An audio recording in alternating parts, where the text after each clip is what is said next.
अस्सलाम वालेकुम नाज़रीन अज जी वीडियो में असा गाल कंदासीं सिंध के मशहूर फनकारा निकत नाज़ के बारे में जैं जो तमाम जल्द एल्बम रिलीज़ थी रहा जैं जो इन एल्बम में एक मुख्तलिफ अंदाज़ घणो ही इनके इंटरनेट से पसंद किया पे वही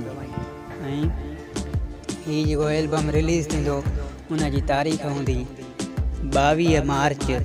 2021 तो इन तारीख़ ते ही एल्बम रिलीज़ किया वेंदो जैं प्रोमो ऑलरेडी रिलीज़ थी चुको है जैं लिंक तव्हांखे इन वीडियो के डिस्क्रिप्शन में मिली वेंदी उन ते वञी तव्हां वो वीडियो ॾिसी था सको। तो इनके सोशल मीडिया ते एल्बम के तमाम घणो ॾिसो पियो वञे वायरल थी रहा जैं माण्हू पसंद करे इन में जेके शायरी या बोल उहे सुठा आहिनि उनके इन एल्बम में सुठी शायरी जगह मिली है। ये हुई अज की वीडियो। उम्मीद कयां तो तव्हांखे वीडियो पसंद आई।